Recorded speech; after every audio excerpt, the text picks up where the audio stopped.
Selamat datang ke channel ini. Setiap fakta ada dua sisi, tapi kebenaran cuma satu. Ini The Screen Media.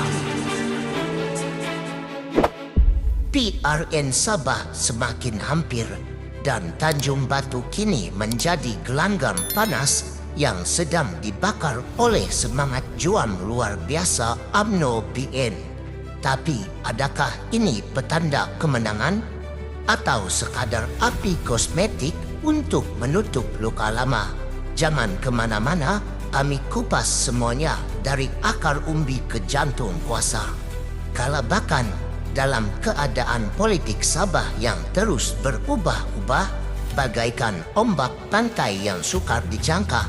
Satu perkara kini jelas, UMNO dan Barisan Nasional BN di DUN Tanjung Batu tidak mahu menjadi penonton dalam pilihan raya negeri PRN ke-17 yang akan datang. Mereka kini bersiap siaga dengan penuh disiplin dan strategi, membuktikan bahawa perjuangan mereka masih hidup dan menyala walau diasak hebat oleh gabungan politik lain.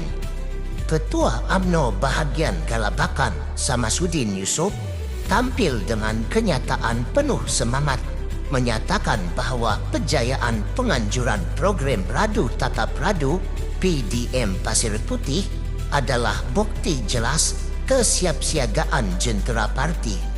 Beliau mengucapkan tahniah kepada Ketua PDM Pasir Putih Hasrul Hasaat dan seluruh jentera kerana berjaya menggerakkan program yang bukan sahaja menonjolkan kekuatan organisasi tetapi juga mencerminkan kesatuan akar umbi yang semakin mantap. Lebih menarik, program tersebut turut dihadiri oleh dua tokoh penting UMNO Sabah, Ahli Majlis Kerja Tertinggi UMNO Datuk Muhammad Rafi Ali Hassan dan Pemarah Pilihan Raya UMNO Negeri Sabah Datuk Seri Dr. Saleh Said Keruak.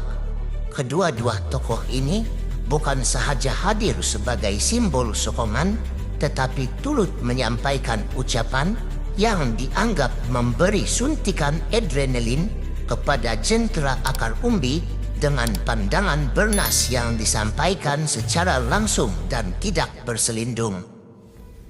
Kehadiran pelbagai lapisan masyarakat dalam program tersebut turut menggambarkan strategi inklusif UMNO BN dari anak muda yang bersemangat, wanita yang setia, pesara yang penuh pengalaman, hinggalah golongan profesional yang kritikal. Mereka tidak hadir sekadar menjadi penonton, mereka hadir untuk memberi, menyumbang dan menyusun semula naratif politik di Tanjung Batu. Samasuddin menegaskan bahawa kejayaan di PDM Pasir Putih ini bukan titik noktah. Sebaliknya, permulaan gelombang yang akan membadai seluruh PDM di bawah DUN Tanjung Batu. Dengan nada yang tegas dan penuh emosi, beliau menyatakan, kita tidak akan biarkan satu inci pun kawasan kita longgar tanpa gerakan. Setiap rumah akan diziarahi, setiap hati akan disentuh. UMNO BN menurut beliau bukan sekadar jenama tetapi sebuah wadah perjuangan yang telah membela rakyat sejak dahulu. Dengan pelan tindakan 100 hari jentera PRN yang sedang digerakkan, Samasuddin memberi jaminan bahawa program gotong royong, ziarah kasih, dialog rakyat dan pemelibatan media digital akan terus diperkasa dalam minggu-minggu mendatang. Namun, di sebalik semangat ini, timbul persoalan yang semakin lantang dibisikkan di warung kopi dan dibahaskan di media sosial. Apakah UMNO BN benar-benar bersatu dan bersedia untuk berdepan dengan kekuatan gabungan lain seperti GRS dan Warisan?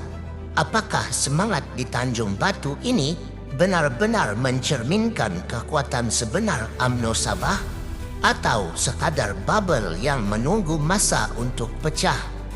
Jika dilihat kembali kepada PRN Sabah yang lepas, UMNO dan BN telah kehilangan banyak kerusi yang dahulunya merupakan fixed deposit mereka. Dalam PRN 2020, BN hanya memenangi 14 kerusi DUN, jauh berbeza daripada penguasaan penuh yang mereka pernah nikmati sebelum ini. Malah, GRS yang diketuai oleh Haji Jinor, hasil gabungan beberapa parti termasuk Bersatu dan STAR, muncul sebagai kuasa dominan baharu. Lebih membimbangkan, kebelakangan ini wujud tanda-tanda perpecahan dalaman antara pemimpin UMNO Sabah sendiri dengan beberapa suara yang tidak bersependapat dengan kepimpinan pusat. Belum lagi mengambil kira ketegangan antara UMNO Sabah dengan GRS dan juga isu rundingan kerusi yang masih belum muktamad. Di manakah hala tuju sebenar UMNO Sabah dalam PRN ke-17 nanti? Apakah mereka akan bergerak solo atau akan dipaksa berkompromi dalam rundingan kerusi dengan GRS dan PH? Jika rundingan kerusi tidak berpihak kepada mereka, adakah ini akan membawa kepada pertandingan 3 atau 4 penjuru di banyak kawasan?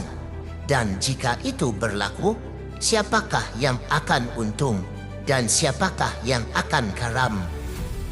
Rakyat Sabah kini menuntut lebih daripada sekadar retorik. Mereka mahu pemimpin yang benar-benar memahami denyut nadi rakyat, bukan sekadar tampil dalam program dan mengambil gambar. Mereka mahu penyelesaian konkret kepada isu tanah adat, kos sara hidup yang terus meningkat, peluang pekerjaan anak muda, dan ketirisan projek pembangunan luar bandar. Justru, walaupun program seperti Radu Tatap Radu ini memberi gambaran positif di permukaan, namun ia belum cukup untuk memberi jaminan bahwa UMNO BN akan kembali mendominasi. Ia mungkin sekadar satu babak kecil dalam skrip panjang PRN Sabah yang penuh kejutan dan percaturan kuasa yang licik. Satu perkara pasti, gelanggang PRN Sabah semakin panas dan Tanjung Batu kini menjadi salah satu medan utama yang bakal menentukan sama ada UMNO BN masih relevan atau sedang menunggu waktu untuk ditinggalkan sejarah. Adakah semangat yang membara di Tanjung Batu ini cukup untuk menyelamatkan UMNO BN dari terus tenggelam di bumi Sabah? Atau ini hanyalah percikan terakhir sebelum lilin politik mereka padam sepenuhnya? Kongsikan pendapat anda di ruangan komen. Adakah UMNO masih ada harapan di Sabah? Atau rakyat sudah bersedia memilih wajah baharu?